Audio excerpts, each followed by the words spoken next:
How's it going, guys? Welcome back to Crafted Cars. Happy Tuesday. This is now part 5 of the Hurricane NSX build series, and the goal for today's video is to get this engine out of the car. Now, in our previous videos, we've already removed a lot of the components necessary for getting the engine out of here, but we still have quite a bit of pieces we got to go through, a lot of stuff that needs to be removed still before we can even think about dropping this engine out the bottom. For example, we got one more section of exhaust we need to remove.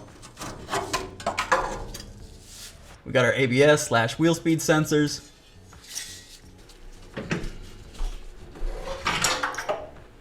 Looks like we've got the part where the shift cable connects to the transmission.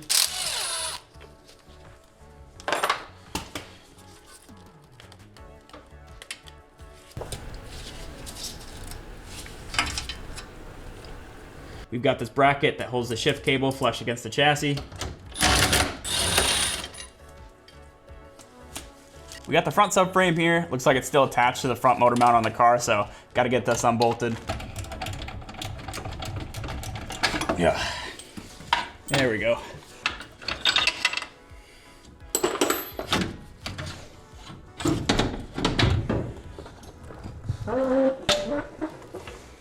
Next, we'll get these side subframes.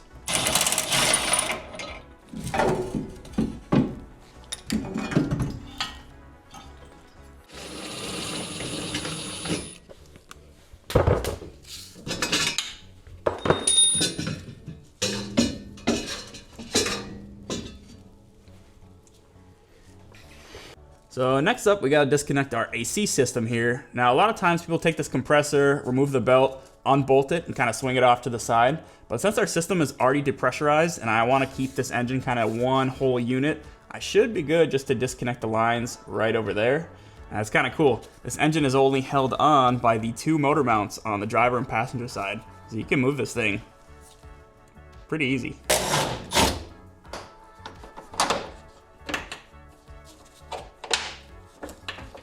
Now, I'll have to check with the manual, but I'm pretty sure we've got everything disconnected that we need to. You guys know how it goes, though. Whether you've pulled an engine out the top of a car or the bottom of the car, it's always a good opportunity to check the tensile strength of anything you forgot to disconnect, like a random electrical cable or hose or anything like that. It's usually always something. Yeah, actually, come to think of it, let's get this shift cable all the way out of here.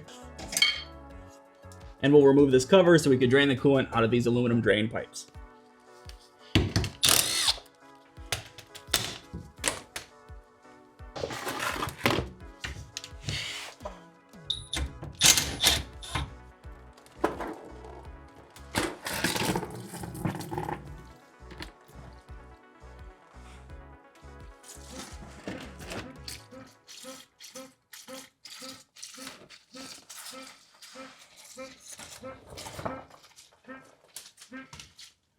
What the heck is making that noise?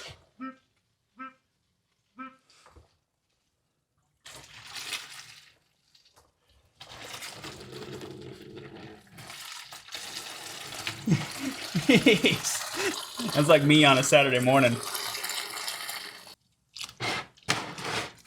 Oh, come on, make up your mind.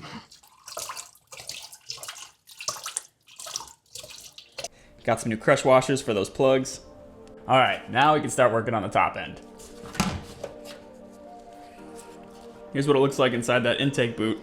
I don't know, you guys think that looks like evidence of salt water? Kinda does to me.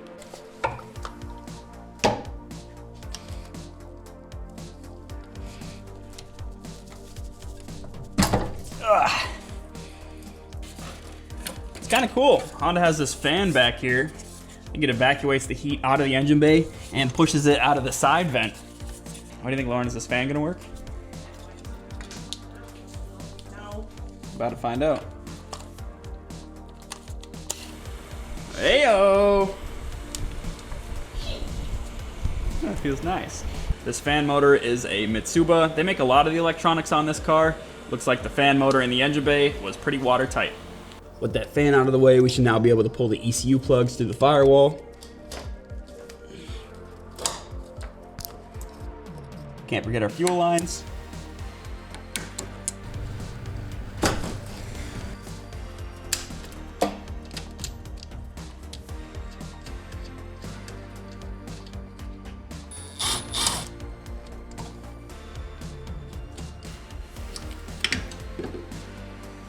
And lastly, we got this throttle cable. Looks like they run it through the valley here, straight up to the throttle body.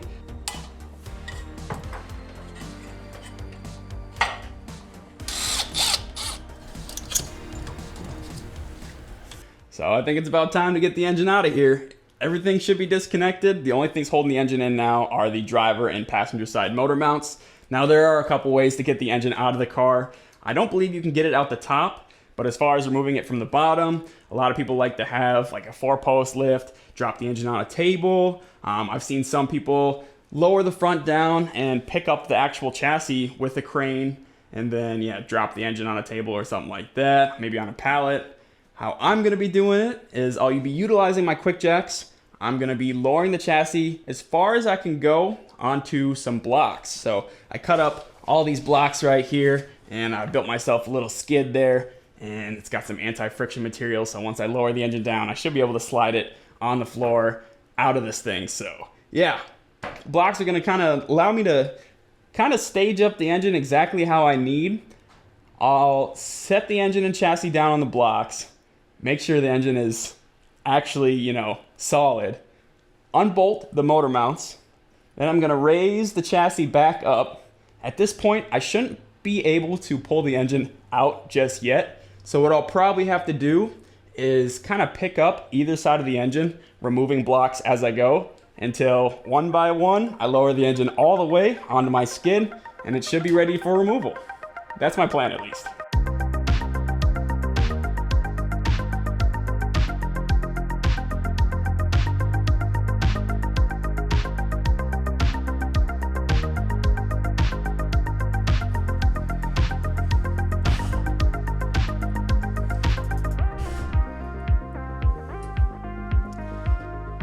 All right, we should now be resting completely on the blocks.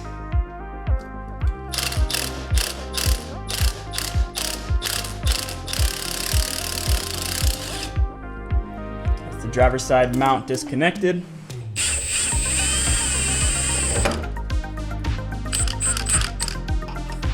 All right, passenger side is disconnected. So we moved a little. Everything's looking all right though. Engine's pretty stable. I think we're ready to start moving up with the chassis.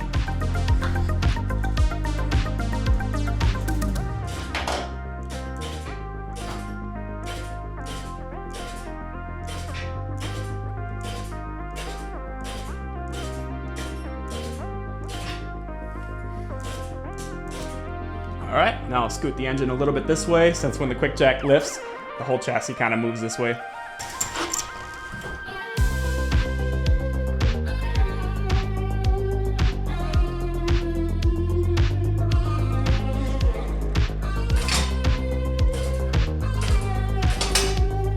That's the first quick jack locking point. Good place to be.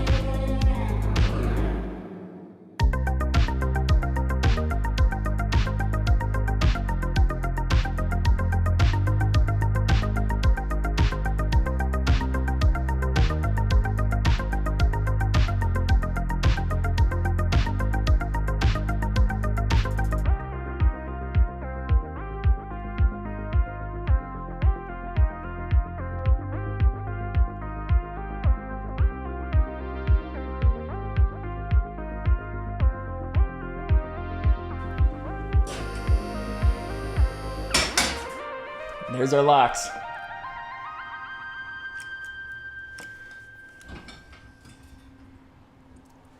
Perfect. So the chassis is now secure. Time to start lowering down the engine.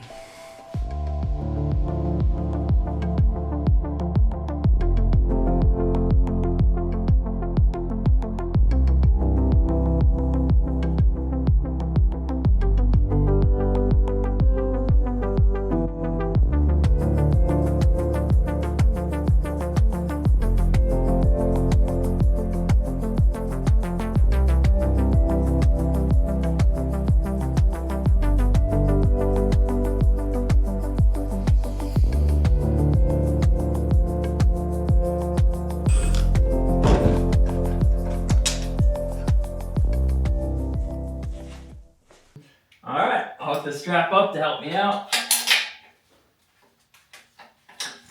Here goes nothing.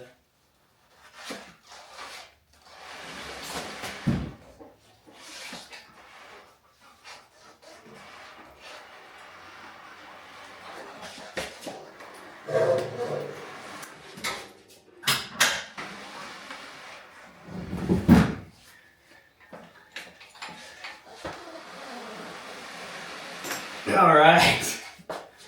The engine is removed. This thing is huge. I'm gonna throw this top cover back on, out of respect.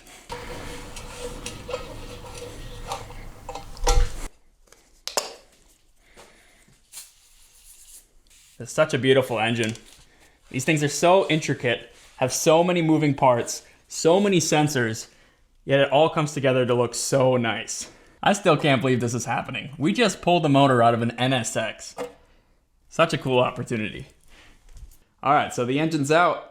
What now? Well, I think this is a pretty good stopping point for today's video. One hell of a checkpoint now that we got this thing out of here. In the next episode, we're gonna be digging into this thing. I wanna make sure that the motor is good and ready for reselling. So we'll be pulling the spark plugs. I will look inside each of the cylinders with a borescope. If everything looks good, I think I'm gonna hook up power to the starter. We're gonna crank this thing and see what kind of compression numbers we got.